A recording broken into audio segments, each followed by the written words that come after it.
할렐루야, 반갑습니다. 함께 인사합시다. 반가워요. 옆에 있는 사람들하고도 인사해 봅시다. 반가워요. 예, 이번 주 휴일도 있었고 좀 즐거운 하루하루였습니다. 그러나 휴일이 끝난 게 아니라 언제 다시 휴일은 올 겁니다. 힘내어서 살아가시길 바랍니다.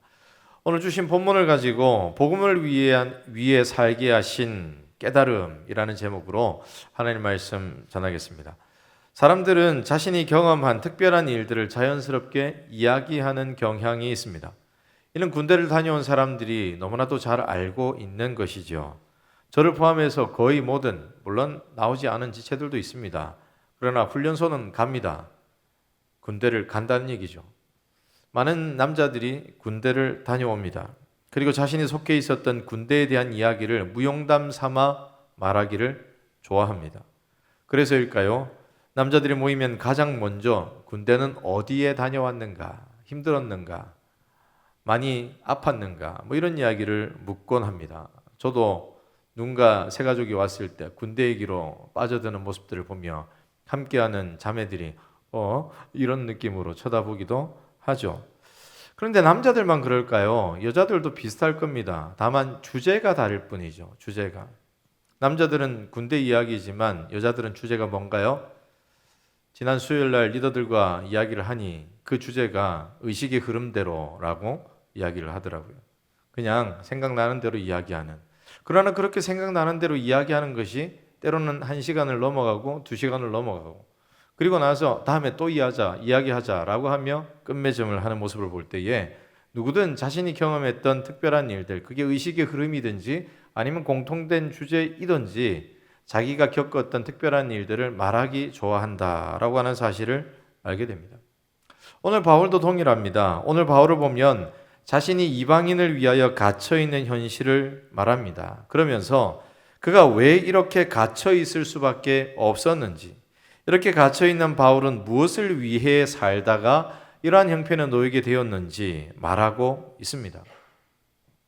바울도 자신이 경험한 특별한 일을 말하기를 좋아하는 사람이었습니다. 우리와 다르지 않습니다. 그는 예수 그리스도의 복음을 특별하게 경험했습니다. 그래서 사도행전을 보면 그가 경험했던 다메섹 도상에서의 예수님을 만났던 사건을 3번에 걸쳐서 이야기합니다. 사도행전이라고 하는 28장으로 되어 있는 짧은 이 책 안에 사도 바울이 자신의 경험을 3번, 그리고 사도 바울이 등장한 것은 9장부터니까 9장부터 28장까지라고 하는 짧은 분량 안에 19장밖에 되지 않는 그 짧은 분량 안에 자신의 이야기를 3번이나 했다는 것은 그만큼 그가 자신이 경험한 특별한 이야기를 말하기를 좋아하는 사람이라는 것을 알게 되죠. 그는 그리스도인들을 핍박하고 죽이기 위해서 다메섹으로 향해 나아갔던 사람입니다. 그러나 그가 예수님을 만났던 것이 가장 큰 은혜였고 특별한 경험이었기에 어디에 가서든 이 외침을 외치는 것을 마다하지 않습니다. 그리고 그는 자신이 이 특별한 경험을 가지고 온 세계를 향하여서 나아갔습니다.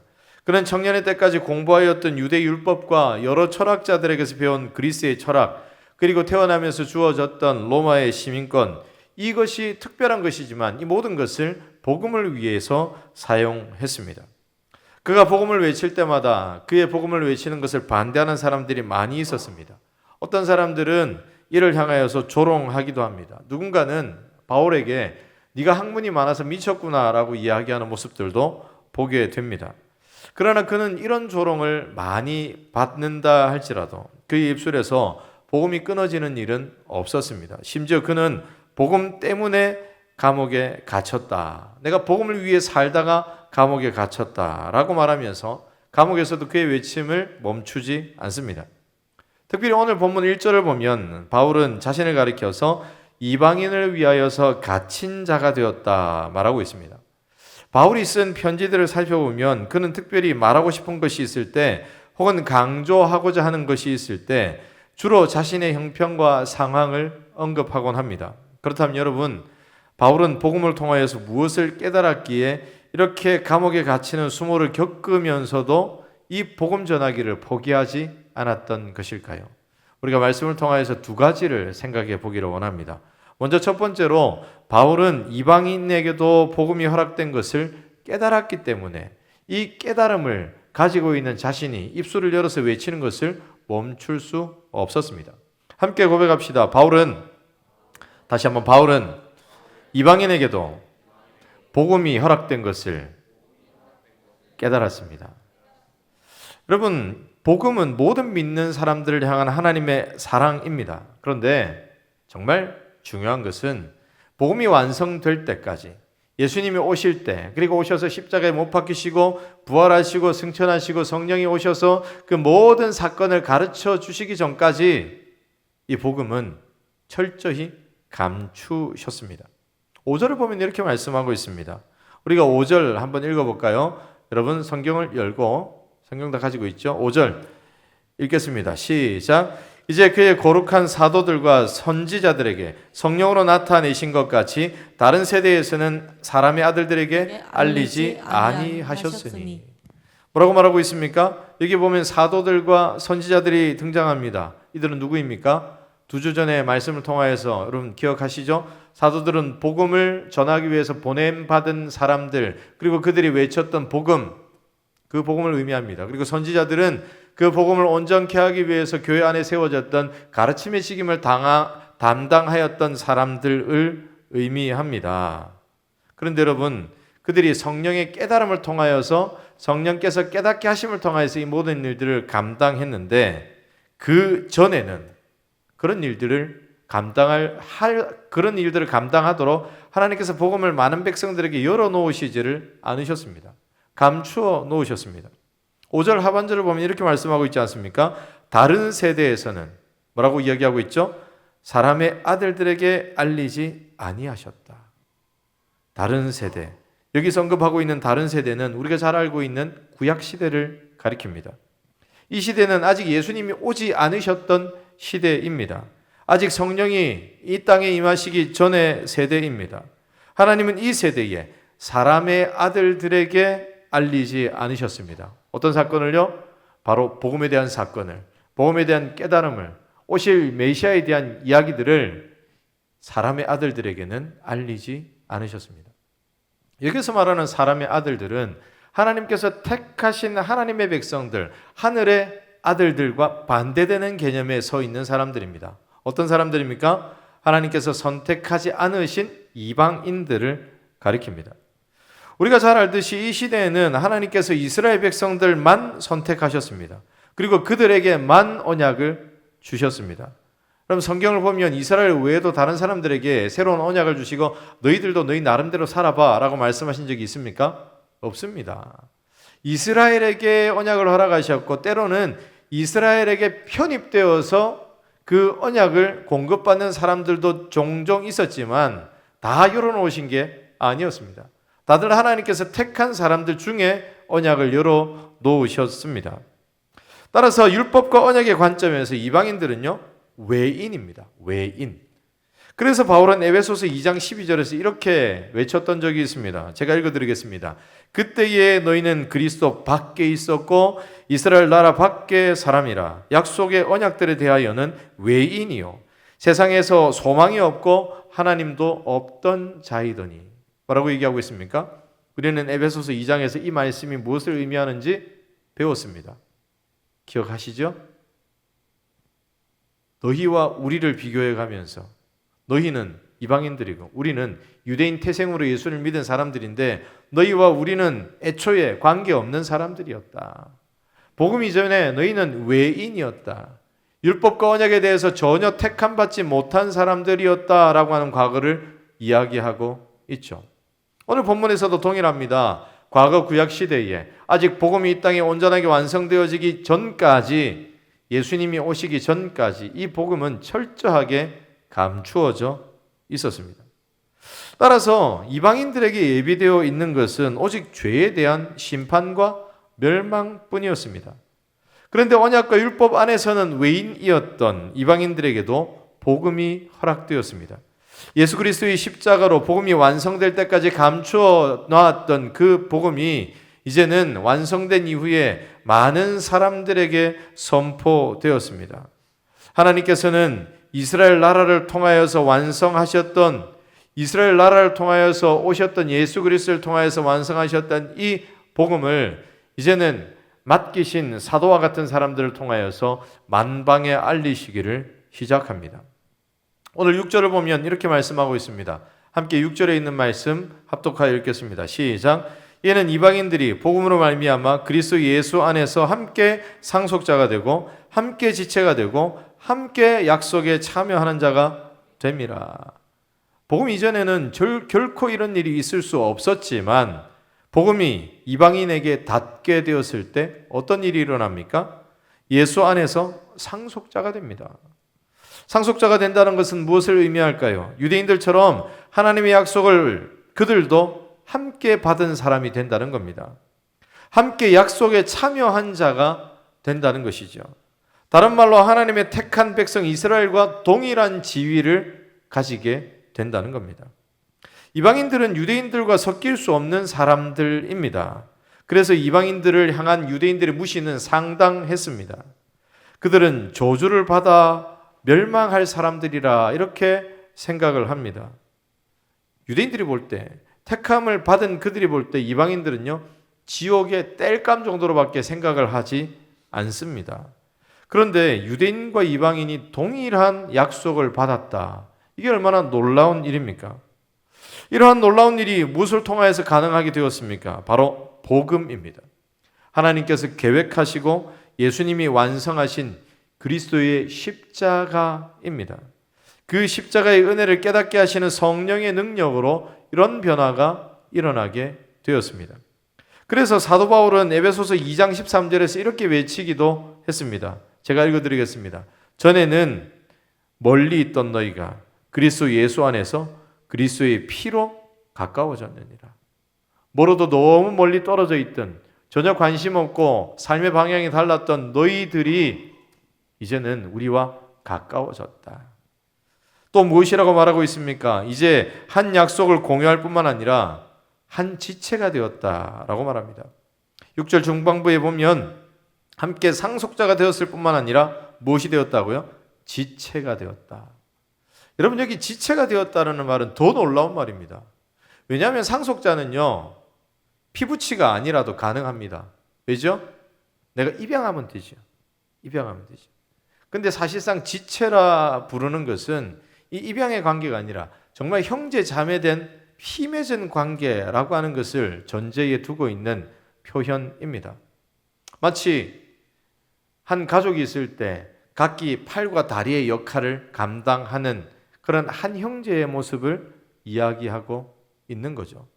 이것은 상속자보다 훨씬 더 가까운 관계에 있음을 표현하는 대목입니다. 어떻게 유대인들과 이방인이 한 가족이 될 수 있겠습니까? 상속자까지는 이제 상속받을 수 있는 유류분, 계약서가 있으면 가능하다 치지만 어떻게 한 가족까지 가능합니까?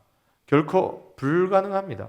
그런데 무엇으로 가능하게 되었습니까? 오직 예수 그리스도의 피로 가능하게 되었다라는 겁니다.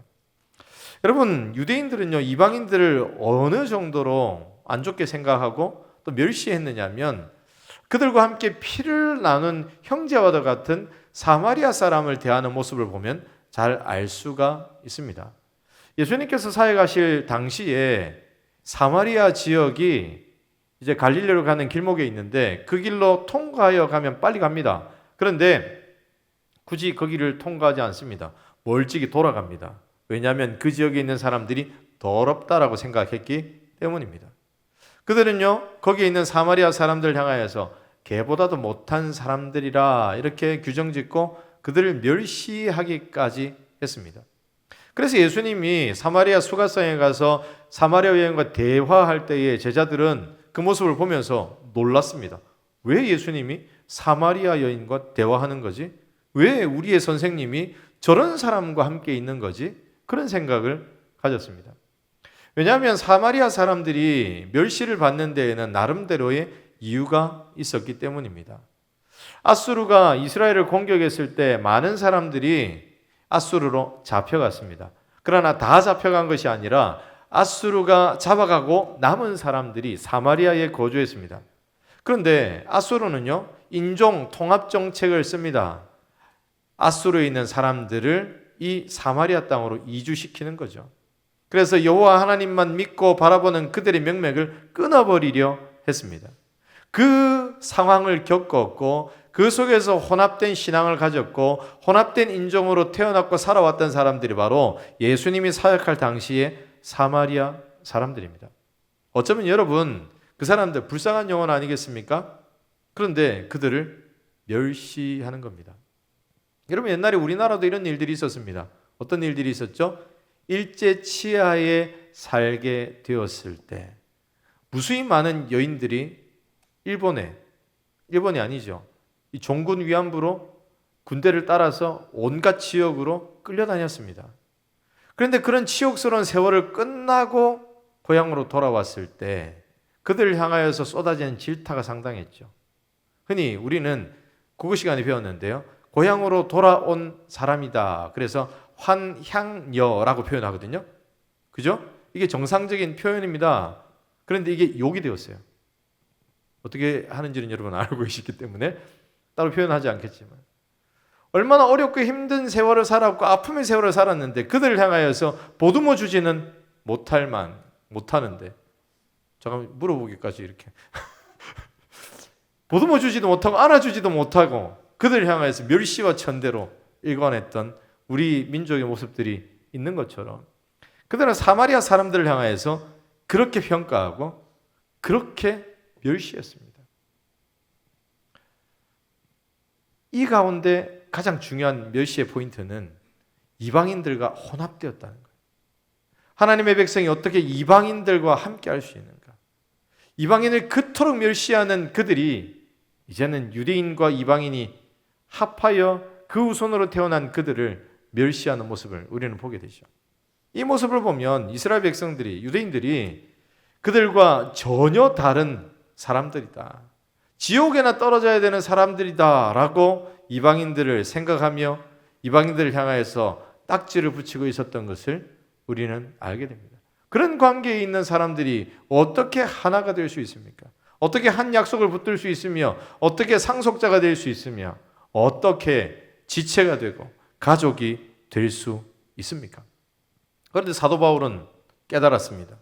오직 예수 그리스도의 보혈이 이것을 가능하게 하는구나. 우리는 결코 하나 될 수 없는 사이이지만 예수 그리스도의 십자가가 이 모든 것을 허물고 하나 되게 만드는구나. 더 이상 지옥 백성이 아니라 하나님의 백성으로 하나님과 함께 거할 수 있는 은혜를 허락하셨구나. 사도 바울이 이 비밀을 깨달아 알았기에 그는 가만히 있을 수 없었습니다. 그는 입을 열어서 외치는 것을 주저하지 않았습니다. 그는요, 다메섹 도상에서 예수님을 만나서 눈이 잠시 멀었습니다. 그리고 아나니아를 통하여서 눈이 다시 띄어지는 그런 치유를 받고 나서 가장 먼저 했던 일이 무엇인 줄 아십니까? 바로 복음을 들고 본인이 다메섹으로 가서 사람들을 붙잡아 옥에 가두려고 했던 그 자리에 가서 복음을 전하는 것이었습니다. 그래서 많은 사람들이 사울의 이 모습을 보고 놀라고 또 놀랐습니다. 그가 이렇게 외칠 수밖에 없었던 이유가 무엇입니까? 복음의 이 비밀을 깨달아 알았기 때문입니다. 이 사울은요, 많은 고난을 당했습니다. 채찍질도 많이 당하고요, 몽둥이에도 많이 맞고요, 심지어 돌팔매에 맞아서 거의 죽을 뻔한, 제가 판단하기로는 죽었던 것 같아요. 그러나 다시 벌떡 일어났습니다. 그럼에도 불구하고 다시 그 성으로 들어가서 복음을 외쳤던 사람이 바로 사도 바울입니다. 이 바울은 감옥에 갇혔지만 결코 가만히 있을 수 없었습니다. 그가 깨달았던 이 복음, 이방인들에게 흘러서 그들도 우리와 같은 지체가 되어야 하는데 내가 이것을 깨달았으니 내가 나아가서 외쳐야 되겠다는 마음으로 끊임없이 외치고 또 외칩니다. 그러다가 오늘 그가 이야기하는 것처럼 이방인을 위해 갇힌 자가 되었습니다. 사랑하는 성청년 여러분, 사도 바울의 이 마음과 행동은요, 특별한 것이 아닙니다. 사도 바울이 특별한 능력을 가진 사람이기에 그만 할 수 있는 일이 아닙니다. 복음을 깨달은 사람이라면 누구나 사도 바울처럼 이러한 외침과 열심으로 살게 되어 있습니다. 사람들이 외면한다 할지라도, 이 때문에 부끄러움을 당한다 할지라도 멈추지 않습니다. 어떻게 해서든 방법을 찾습니다. 포기하지를 않습니다. 다른 누군가의 일이라 생각하지 않습니다. 내가 깨달았사오니 내가 그 일을 감당하기 원합니다. 내가 그 열매를 받아 먹기를 원합니다라고 하는 기도의 제목 붙들고 끊임없이 기도하며 이 역할을 감당합니다. 그렇다면 여러분, 우리는 어떠합니까? 이런 외침이 우리 가운데 있습니까? 이런 열심이 우리 가운데 있습니까? 또한 이렇게 외칠 수 있는 담대함과 그 열정이 우리 가운데 있습니까? 우리가 5월 25일에 전도주일로 정하여 준비하며 기도하고 또 전도하고 있습니다. 이 날을 준비하는 우리는 어떤 마음을 품어야 하겠습니까? 바로 오늘 본문의 사도 바울과 같은 마음을 품어야 할 줄로 믿습니다. 사도 바울처럼 복음을 깨닫고 보니, 이 복음의 능력을 알고 보니, 내가 이방인들에게 외쳐서, 내가 믿지 않는 사람들에게 외쳐서 저 사람이 변화되어야 할 텐데 라고 하는 뜨거운 마음이 일어나야 한다는 겁니다. 소망 없는 삶을 살아가고 있는 내 옆에 있는 사람들이 이 복음을 통하여서 살겠구나. 그들은 말합니다. 난 즐겁다. 나는 평안하다. 그러나 여러분, 그 평안과 즐거움이 잠시 잠깐 그 친구에게 머물지는 모르지만 영원히 평안을 주지 않는 것이기에 참된 은혜를 그들에게 보여주어야 하고, 참된 삶을 가르쳐 주어야 하고, 참된 은혜의 자리를 이끌어야 하는데 내가 어떻게 해야 하겠는가? 끊임없이 고민하고 고민해야 합니다. 그래서 우리는 복음이 내 마음 가운데 있기에 누구든 내가 이번 기회에 내 사랑하는 가족에게, 내 사랑하는 친구에게, 내 사랑하는 누구에게 이 복음이 닿기를 소망하며 열심을 다해야 할 줄로 믿습니다. 벽에 부딪힌다 할지라도 포기하지 않아야 합니다. 튕겨져 나온다 할지라도 이번에는 안 되겠는 걸 아닙니다. 계속해서 외치면 됩니다. 계속해서 돌파구를 찾아야 합니다. 그때 기회는 생깁니다. 조그만 틈이 있다고 할지라도 그 틈만 찾으면 어떻게 해서든 복음을 밀어넣기 위해서 애쓰는 모습이 우리 가운데 있어야 합니다. 사랑하는 청년 여러분, 바라기는 복음의 능력을 깨달아 알기에 그 복음의 능력으로 내 사랑하는 사람들을 하나님의 은혜의 자리로 인도하기를 위해 애쓰는 우리들이 되기를 주 예수님의 이름으로 축복합니다. 그가 이렇게 갇히면서까지 감옥에서도 외칠 수 있었던 두 번째 이유는 바울이 복음을 외칠 때마다 하나님의 능력을 경험하기 때문입니다. 함께 고백합시다. 복음을 외칠 때마다 하나님의 능력을 경험합니다. 믿으십니까? 복음에는 능력이 있습니다. 우리가 보았던, 보지 않았던, 경험했던, 경험하지 않았던 복음에는 분명한 능력이 있습니다. 따라서 복음을 외칠 때 그곳에는 분명한 변화가 일어나게 되어 있습니다. 이 변화는 우리가 하는 게 아닙니다. 우리 말빨이 괜찮아서 하는 게 아니에요. 우리가 열심을 다했다고 되는 게 아닙니다. 하나님이 행하시는 겁니다.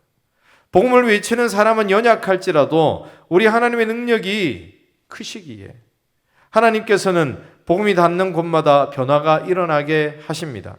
마른 뼈처럼 생명을 잃고 다시 회생할 수 없을 것 같은 현실에 놓여져 있는 그 현실을 변화시키시는 분이 바로 하나님이시며, 하나님께서 우리에게 복음을 주셨고 그 복음과 함께 하십니다.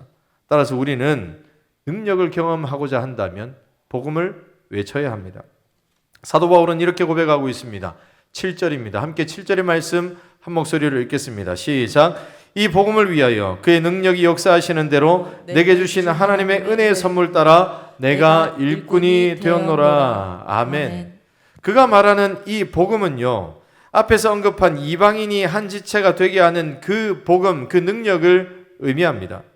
언약 밖에 있었던 자를 언약 안에 참여시키게 하시는 복음, 상속자가 아니었던 사람들 상속의 은혜 가운데 상속의 약속을 허락하신 복음, 지체가 아니라 원수였던 사람을 이제는 합한 한 지체가 되게 하고 가족이 되게 하는 그 복음, 그 복음입니다.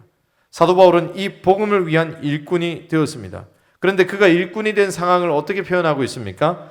그의 능력이 역사하시는 대로 내게 주신 하나님의 은혜의 선물을 따라, 이렇게 표현하고 있습니다. 쉬운 성경은요, 이 부분을 이렇게 표현합니다. 하나님의 크신 능력과 특별한 은혜로, 그리고 우리말 성경은요, 하나님의 능력의 역사하심으로 인해 내게 주신 하나님의 은혜의 선물을 따라. 이것은 자신이 어떻게 사도가 되었는지를 표현하는 대목입니다. 이를 종합하면 바울은 하나님의 은혜의 선물을 따라서 그 은혜 가운데 사도가 되었는데, 그 은혜를 받을 때에 하나님의 크신 능력이 임했다 하는 것을 이야기하고 있습니다. 그래서 그는 하나님의 능력과 은혜가 자신에게 임했던 것처럼 그때 일어났던 변화를 내가 복음을 외칠 때 또 다른 사람들의 삶 속에서도 일어나게 될 것임을 기대하며 복음을 외치는 일을 마다하지 않는다라고 표현하고 있는 겁니다. 우리가 잘 알듯이 하나님의 능력이, 하나님의 복음이 사도 바울에게 임하기 전 그는 복음을 핍박하는 핍박자였습니다. 그리스도인들을 향하여서 폭력을 휘두르는 사람이었습니다. 그는 이것이 당연한 줄 알고 살아왔던 사람입니다. 하나님의 나라를 위해서 내가 이 일을 기필코 감당해야 한다. 어디 예수라는 사람이 그리스도라고 말하는가? 이들은 다 잡아 죽여야 된다.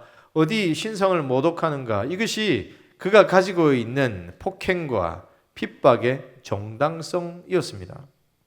그런데 그런 그를 하나님께서는 복음으로 만나주시고 복음으로 변화시키셨습니다. 누구도 설득하여 바꿀 수 없었던 사도 바울입니다. 그의 모든 사상과 생각은 아주 오래전부터 굳혀졌던 사람입니다. 그런데 하나님의 능력이, 또한 하나님의 은혜 주심이 그를 180도 정반대의 사람으로 만들어 버렸습니다. 그에게는 분명한 믿음이 있습니다. 나를 변화시킨 하나님은, 나를 복음으로 살게 하신 하나님은 누구든 변화시킬 수 있는 능력이 있다. 따라서 이 복음을 가진 내가 외치기만 하면 된다. 나가서 외치기만 하면, 내가 만나는 사람들에게 복음을 표현하고 복음을 알게 하기 위해서 열심을 다하면 그곳에 분명한 열매가 있을 것이다. 여러분, 복음에는 분명한 열매가 있습니다. 이 열매를 당장 경험하지 못하고 있기에 우리는 불안해하고 우리는 뒷걸음질 칩니다. 그러나 하나님께서는 복음을 통하여서 분명하게 일하십니다. 마가복음 16장 17절과 18절을 보면 예수님은 약속하신 이 약속을 믿는 자에게 나타나는 이러이러한 표적이 있을 것이다 라고 말씀하시는 대목이 있습니다. 제가 읽어드리겠습니다. 예수님께서 이렇게 약속하십니다. 믿는 자들에게는 이런 표적이 따르리니 곧 그들이 내 이름으로 귀신을 쫓아내며 새 방언을 말하며 뱀을 집어 올리며 무슨 독을 마실지라도 해를 받지 아니하며 병든 사람에게 손을 얹은 적 나으리라 하시더라. 여러분, 여기서 믿는 사람은요, 복음을 붙든 사람을 의미합니다. 그 사람에게 표적이 나타난다 말하는데, 여기에서 이 표적은 이적 이런 게 아니라 하나의 표시, 하나의 증거가 나타난다는 의미입니다. 그 증거로 무엇이 있습니까? 내 이름으로 귀신을 쫓아낼 때 귀신이 쫓겨난다는 겁니다. 하나님의 능력이 그의 삶 가운데 임하기에 그 능력으로 외칠 때에 그 능력이 역사한다는 겁니다. 뱀을 집어 올리며 무슨 독을 마실지라도 해를 당하지 않는다. 여러분, 이거 문자 그대로 보고 농약 마시면 안 됩니다. 뱀 집으면 안 돼요. 이것은 무엇을 이야기하고 있냐면 하나님께서 하나님의 택한 사람들에게 함께 하실 때에 어떠한 유형의 능력들이 나타나는지, 물론 현재는 이 능력들이 나타나지 않지만 바울이 사역할 동안에 이 능력이 분명하게 나타났습니다. 바울은요 2주 동안 바다에서 파선한 채로 있다가 한 섬에 들어가서 이제 불 좀 쬐려고 할 때에 갑자기 뱀이 나타나서 이 독사가 바울의 손을 물었던 적이 있습니다. 그런데 아무렇지도 않았습니다. 분명 바울을 통하여서 이 예수님께서 약속하신 표적이 나타났더라는 것이죠. 근데 바울이 살아가고 바울이 외쳤던 그 모든 이 복음의 현장에는 이러한 표적이 나타났습니다. 그래서 바울은 외칩니다. 내가 외치는 곳마다 복음을 통한 능력이 나타나고 있기에 결코 가만히 있을 수 없다. 자신을 변화시킨 이 복음의 능력이라면 누구든 변화시킬 수 있다. 사랑하는 청년 여러분, 복음이요, 누구를 변화시켰습니까? 저를 변화시켰고 여러분을 변화시킨 줄로 믿습니다. 그 복음의 변화의 능력으로 우리를 돌아보면 하나님께서 이런 나를 이렇게 만드셨구나. 어쩌면 하나님께서 보시기에 합당하지 않은 사람인데도 나를 그렇게 만들어 가시는구나. 이런 복음이라면 내 옆에 있는 누군가를 변화시킬 수 있지 않을까. 여러분 그 소망을 가지고 그러한 꿈을 꾸어야 할 줄로 믿습니다. 사랑하는 청년 여러분, 우리가 복음을 전할 때 하나님은 일하십니다. 능력을 나타내십니다. 우리를 변화시키는 복음의 능력은 누구의 능력입니까? 바로 하나님의 능력이죠. 나를 가르친 선생님의 능력이 아니에요. 말씀을 전했던 목사님의 능력도 아닙니다. 그 말씀 속에 역사하시는 하나님의 능력이 말씀을 통하여 각 사람의 마음에 닿고 그 마음을 찔러 쪼개기도 하고 그 마음의 변화를 불러 일으키십니다. 그 능력을 바라보면서 외치기를 주저하지 않는 우리들이 되기를 주 예수님의 이름으로 축복합니다. 말씀을 정리합니다. 우리는 5월 25일 2주 후입니다. 전도주의를 가집니다. 어떻게 준비하고 있습니까? 분명하게 기억합시다. 우리가 복음을 외칠 때 하나님이 일하십니다. 아멘이십니까? 우리가 복음을 외칠 때 우리가 하나님의 능력을 경험하게 됩니다. 우리가 복음의 능력을 알기에 가만히 앉아 있을 수 없습니다. 바라기는 이러한 심정으로 우리에게 맡기신 주 예수 그리스도의 피 묻은 복음을 전하고 그 열매를 위해서 도전하는 그런 삶이 이어지기를 주 예수님의 이름으로 축복합니다.